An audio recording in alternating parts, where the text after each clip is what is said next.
আসসালামু আলাইকুম। আজকের আন্তর্জাতিক অঙ্গনের সবচেয়ে আলোচিত ঘটনাটি নিয়ে হাজির হয়েছি। ইরানের সর্বোচ্চ ধর্মীয় ও রাজনৈতিক নেতা আয়াতুল্লাহ আলী খামেনি নিহত হয়েছেন বলে দেশটির রাষ্ট্রীয় সংবাদ মাধ্যম নিশ্চিত করেছে।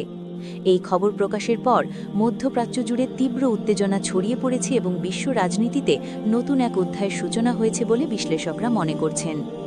প্রতিবেদন অনুযায়ী শনিবার ভোরে যুক্তরাষ্ট্র এবং ইসরায়েল যৌথভাবে ইরানের বিভিন্ন গুরুত্বপূর্ণ স্থাপনায় বিমান হামলা চালায়।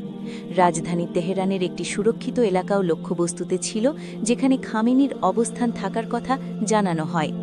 হামলার পরপরই পরিস্থিতি নিয়ে ধোঁয়াশা তৈরি হলেও কয়েক ঘণ্টার মধ্যেই আন্তর্জাতিক মহলে আলোচনা শুরু হয়। মার্কিন প্রেসিডেন্ট ডোনাল্ড ট্রাম্প তার সামাজিক যোগাযোগ মাধ্যমে এক পোস্টে দাবি করেন এই অভিযানে খামেনি নিহত হয়েছেন। পরে ইসরায়েলি কর্মকর্তারাও একই ধরনের বক্তব্য দেন।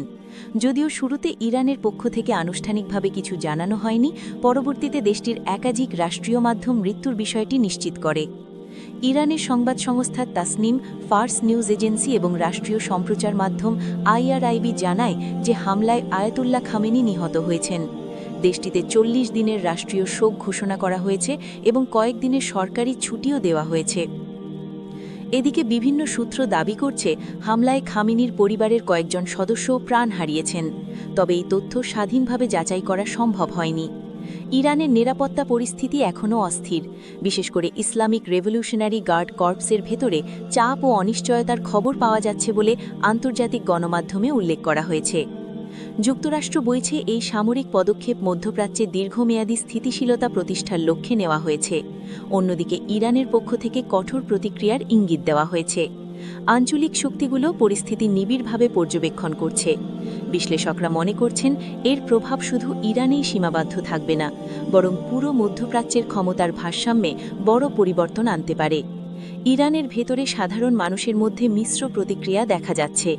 কেউ এটিকে বড় ধাক্কা হিসেবে দেখছেন, আবার কেউ কেউ সম্ভাব্য রাজনৈতিক পরিবর্তনের সুযোগ হিসেবে বিবেচনা করছেন।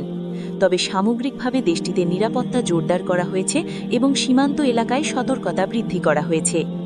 এই ঘটনার পরবর্তী পদক্ষেপ কী হবে, ইরান কিভাবে প্রতিক্রিয়া জানাবে এবং আন্তর্জাতিক কূটনীতিতে কী পরিবর্তন আসবে, সেসব প্রশ্ন এখন সবার মনে।